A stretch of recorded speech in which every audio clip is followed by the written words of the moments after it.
Hello আমার প্রিয় ছাত্রছাত্রী বন্ধুরা, আমি তোমাদের অমিতাভ স্যার। সবাইকে আমার YouTube channel practical and theory ক্লাসরুমে স্বাগত জানাচ্ছি। আজকে তোমাদের যে এক্সপেরিমেন্টটা করে দেখাবো, এটা তোমরা থিওরিটিক্যালি কিন্তু বিভিন্ন ক্লাসে বইতে পড়েছো, 8 থেকে শুরু করে 12 অবধি বা তার পরবর্তী ক্লাসেও পড়েছো। তো যে বিক্রিয়াটা করে দেখাবো, এটা একটা জারণ বিজারণ বিক্রিয়া বা রেডক্স বিক্রিয়া। বিক্রিয়াটা যে যে মেটেরিয়াল নিয়ে করা হবে সেটা হচ্ছে পটাশিয়াম ডাইক্রোমেট এবং H2SO4 বা সালফিউরিক অ্যাসিড এবং তার সঙ্গে হাইড্রোজেন সালফাইড। আমি এখানে হাইড্রোজেন সালফাইড সরাসরি ব্যবস্থা করিনি, আমি এখানে Na2S এর ব্যবস্থা করেছি, যেটা অ্যাসিড মিশ্রিত দ্রবণের মধ্যে ফেললে অটোমেটিক্যালি H2S তৈরি করবে।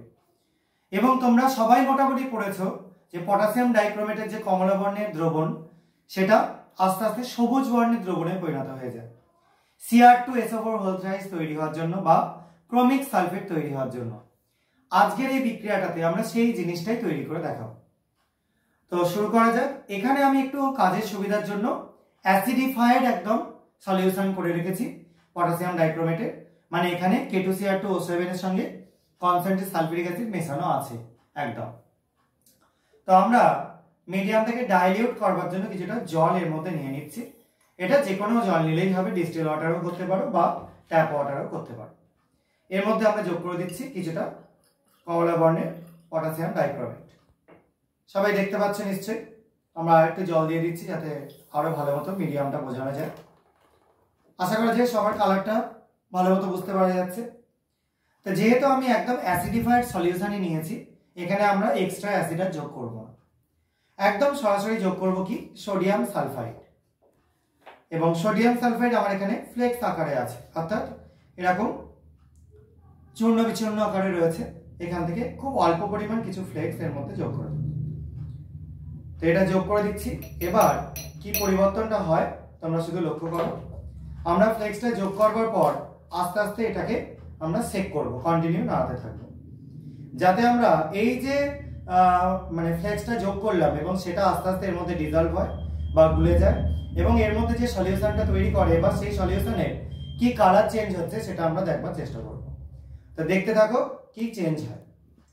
এবং আমরা এইটা কিন্তু একটু ধীরে ধীরে মানে আস্তে আস্তেই হবে, এটা ইনস্ট্যান্ট চেঞ্জ হয়ে যাবে না। তোমরা সবাই ভালো মতো লক্ষ্য রাখো, তাহলে কালার চেঞ্জটা বুঝতে পারবে। তোমরা দেখতেই পাচ্ছ যে বর্ণটা ছিল সেখান থেকে কিন্তু আস্তে আস্তে কালারটা অন্যদিকে চলে যাচ্ছে, কালারটা কিন্তু আস্তে আস্তে সবুজের দিকে এগোচ্ছে। এখন সবুজ আবো হলুদ হয়ে রয়েছে। তো এইভাবে কন্টিনিউ তোমরা নাড়াতে থাকবে। আমি কিছুক্ষণ রেখে দিলাম। এবার এই যে জিনিসটা আস্তে আস্তে চেঞ্জটা হচ্ছে, এই চেঞ্জটা হচ্ছে কিন্তু এখানে ক্রোমিক সালফেট তৈরি হওয়ার জন্য।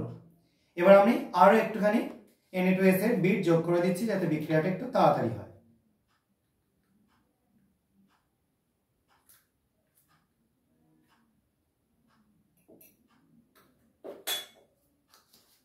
এবং এটাকেও আমরা ঠিক ওই একইভাবে আবার নাড়াতে থাকবো। দেখো দ্রবণের বর্ণ কিন্তু আবারও চেঞ্জ হয়ে গেছে অনেকটাই, এবং আস্তে আস্তে দ্রবণের বর্ণটা কোন দিকে এগোচ্ছে, সবুজের দিকে এগোচ্ছে। দেখো ঠিক আছে, যে বর্ণটা ছিল আর সেই বর্ণটা থেকে কিন্তু এই বর্ণটা মানে অনেকটাই পরিবর্তন হয়ে গেছে।